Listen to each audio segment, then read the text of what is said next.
Canal de los Llanos presenta Travesía Agropecuaria.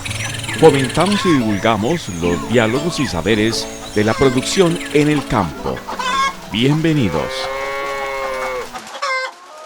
Abrazo cordial a toda nuestra audiencia, a todos los televidentes.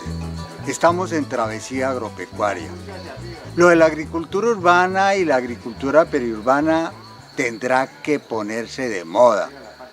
Así nos guste la expresión, pero de aquí para allá las comunidades de diferentes países están pendientes de eso, de producir comida de manera sostenible y sustentable dentro de los mismos entornos urbanos.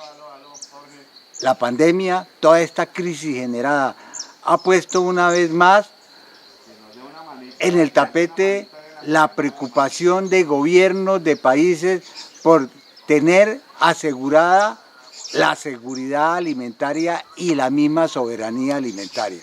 Por eso Travesía Agropecuaria en esta ocasión se desplaza a mirar agricultura urbana, a mirar agricultura periurbana en diferentes sitios. Y de aquí para allá vamos a seguir profundizando sobre este tan importante y pertinente tema. Una vez más, son bienvenidos a Travesía Agropecuaria.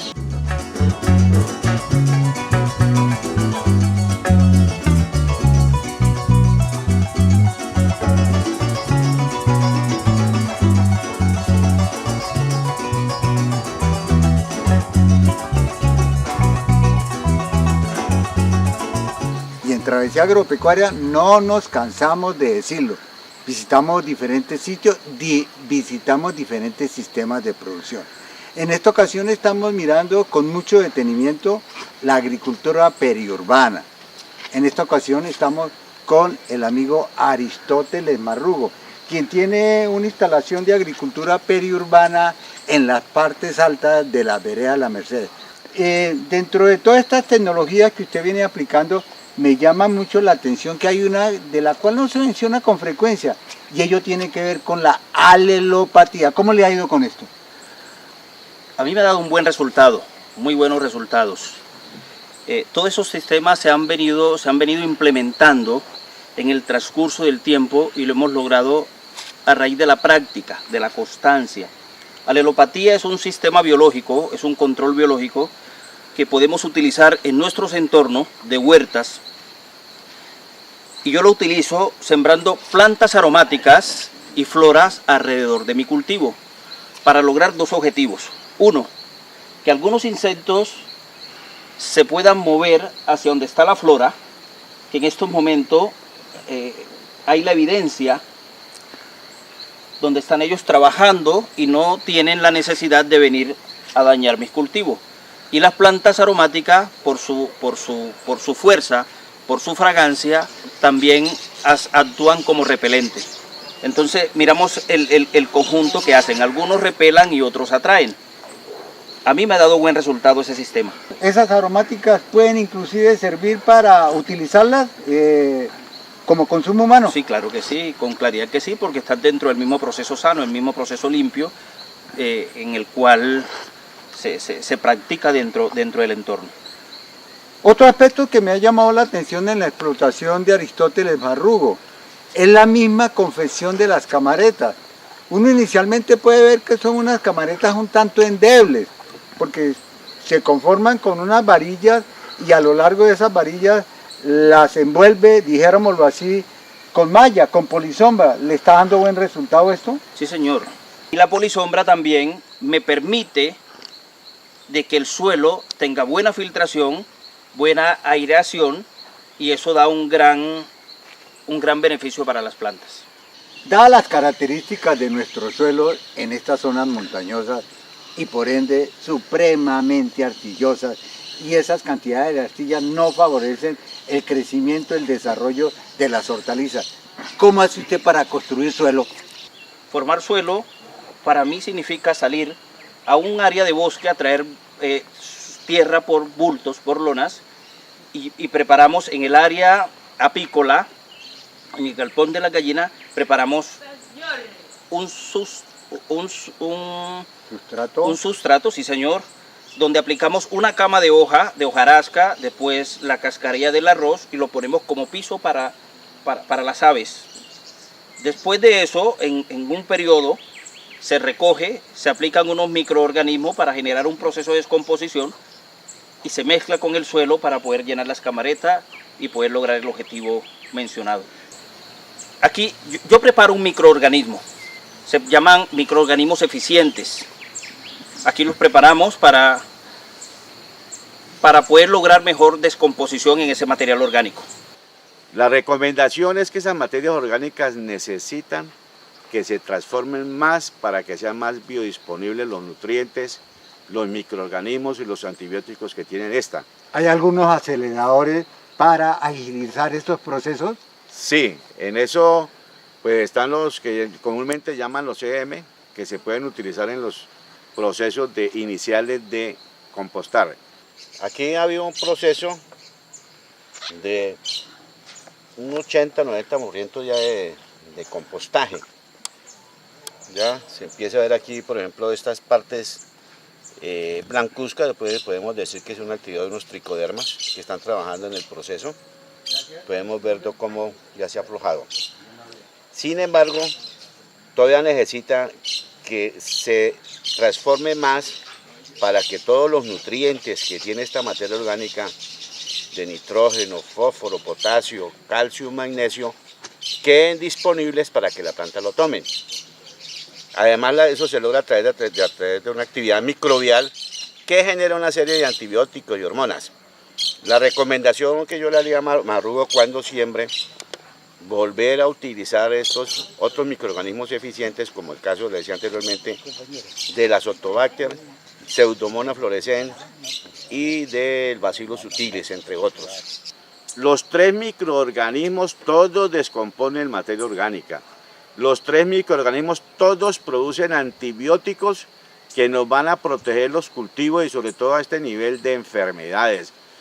Todos los cultivos, todos estos microorganismos producen hormonas, como auxinas para el sistema radicular, como citoquininas para darle gruesor a las frutas, a las hojas, y las gebralinas para darle alargamiento. Por lo tanto, la recomendación para iniciar y mejorar estos sistemas de producción en caleta es utilizar estos microorganismos. Habrá problemas de enfermedades, de insectos, en los cuales podemos manejar Bouveria baciana, Metarrhizium y Phacelomices. Y todo esto, con la seguridad que al aplicar esta metodología, nos va a permitir unas mejores producciones para estos agricultores y por lo tanto mejorar su actividad económica. Vemos diferentes productos, cebollín, hierbas aromáticas, habichuelas de diferentes clases, frijoles. ¿Con cuáles de todo eso le está yendo mejor? Repito, yendo mejor en términos no solamente de producción, de productividad, sino en términos económicos. Este proceso lo llevamos hace aproximadamente 10 años. Habíamos puesto esto en práctica en otros lugares porque no somos dueños del predio, pero ya tenemos la certeza de los productos que nos garantizan buen volumen de cosecha y los que más favorecen al tema del mercado. Aquí trabajamos con lechuga, algunas variedades de lechuga, habichuelas, pimentón, algunas variedades de ají, ají tabasco, ají guindillas, son unos ajíes muy comerciales. También tenemos pepino cohombro que se da con perfecta cosecha, perfecta abundancia. Cebolla larga o cebollín, la variedad que nosotros manejamos es cebollín. Y dentro de ello una variedad de plantas aromáticas. El mercado tiene usted esa clientela que llaman gourmet, se desplaza a hoteles, tiene su clientela que la conecta por teléfono, por los diferentes medios. Todos esos medios mencionados están activos con nosotros. Además estamos en un lugar especial donde con mucha frecuencia recibimos visitas y las personas que llegan se interesan y aprovechamos ese medio también. De lo contrario, algunos amigos ya conocen nuestros productos, cuando tenemos cosecha nos comunicamos con ellos y llevamos a domicilio. ¿Le entreverá a usted otras actividades a su granja? Sí, claro que sí, sí señor, con plena seguridad. Había mencionado, yo le había comentado en alguna ocasión que este lugar, aquí pagamos arriendo, tenemos un compromiso económico y no es suficiente lo que producimos. Mi familia completa, somos prestadores de servicio en el tema de jardinería y tenemos algunas actividades con unos hoteles importantes en Villavicencio, como el Hotel del Llano, el Hotel GHL, tuvimos la oportunidad de trabajar para el Hotel La Caritama y cualquier otra actividad extra con el prado del frente de su casa. Con todas esas actividades tratamos de lograr el volumen económico que necesitamos para subsistir. Y aquí en este sitio, cuando uno llega, ¿cómo lo atienden? Pues de manera especial, como lo recibimos con una bebida aromática con planta natural, pero también ofrecemos unos desayunos muy especiales, son totalmente diferentes. Como almuerzo, un plato típico representativo de la costa, es un pescado en salsa de coco, se acompaña de arroz con coco, pataconas y una bebida de la casa.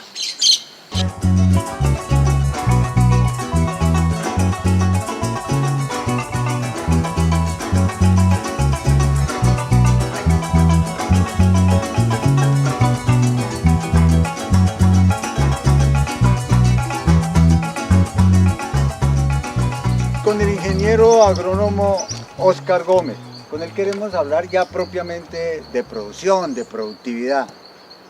¿Qué está sembrando y qué es lo que le ha dado más resultado en esta huerta que podríamos denominar está dentro del marco de agricultura periurbana?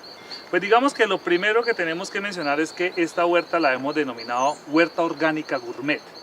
Y tiene dos connotaciones: orgánica porque todo el proceso de producción es sin químicos, se enmarca dentro de la agricultura orgánica, y gourmet porque estamos en el proceso de desarrollar y cultivar unas especies hortícolas que normalmente son utilizadas en los restaurantes gourmet. Surgió como un proyecto de circuito corto de comercialización, pero ya después nosotros lo que hicimos fue, a través de las redes, publicar y mostrar lo que estamos haciendo, mostrar todos los procesos orgánicos, mostrar cuáles son las especies. Por ejemplo, esta es una espinaca baby. En Colombia hay 4 tipos de espinaca, y esta espinaca lo que hacemos es coger y cultivamos los cogollos, y la clientela, las personas que nos compran, que yo voy directamente a la casa, nosotros lo que hacemos es cosechar estos cogollos.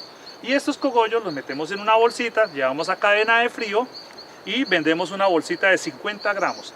¿Qué nos hemos dado cuenta? Que las personas que nos lo piden, sobre todo, lo compran para elaborar alimentos, puede ser sopas, cremas, para los niños, para el crecimiento, la alimentación de los niños de 5, 6, 7, 8 años. ¿Esa espinaca baby tiene las mismas características nutricionales de la espinaca común y corriente? Normalmente, la literatura así lo reporta, inclusive hay documentos de Agrosavia en donde hacen énfasis en los contenidos nutricionales. Estamos en la línea del cebollín. El cebollín es otra especie que es muy utilizada en los restaurantes gourmet, se diferencia, es de la familia de la cebolla larga o la cebolla... Las liliáceas. Exactamente. Lo que pasa es que aquí utilizamos la hoja. La literatura reporta que las hojas se pueden consumir cuando ya tienen un largor de 12 a 15 centímetros. Entonces nosotros las cortamos, las empacamos. Le voy a dar un ejemplo. Un almacén que vende productos orgánicos, me omito el nombre, está vendiendo, yo fui a averiguar, y está vendiendo 50 gramos de cebollín, que es este que tenemos, en 4.100 pesos. Nosotros comercializamos 100 gramos, 100 a 110 gramos en 3.000 pesos y se lo llevamos a domicilio. Lo que pasa es que nosotros en esta finca, en la finca Birmania, además de la huerta orgánica, tenemos otra serie de procesos productivos. Les vendemos huevos de codorniz, huevos de gallina, bajo los principios de producción más limpia, ¿correcto? Pollo semicriollo. Entonces nosotros lo que estamos es ofreciendo una variedad y ahí incluimos nuestras especies. Espero que esta travesía agropecuaria no solamente les haya gustado, sino que aprendamos entre todos a defender a nuestros campesinos, a defender la producción nacional. Este esfuerzo lo hacemos mirando hacia el más allá, mirando hacia una agricultura, hacia una Colombia productiva y repetimos, sostenible y sustentable.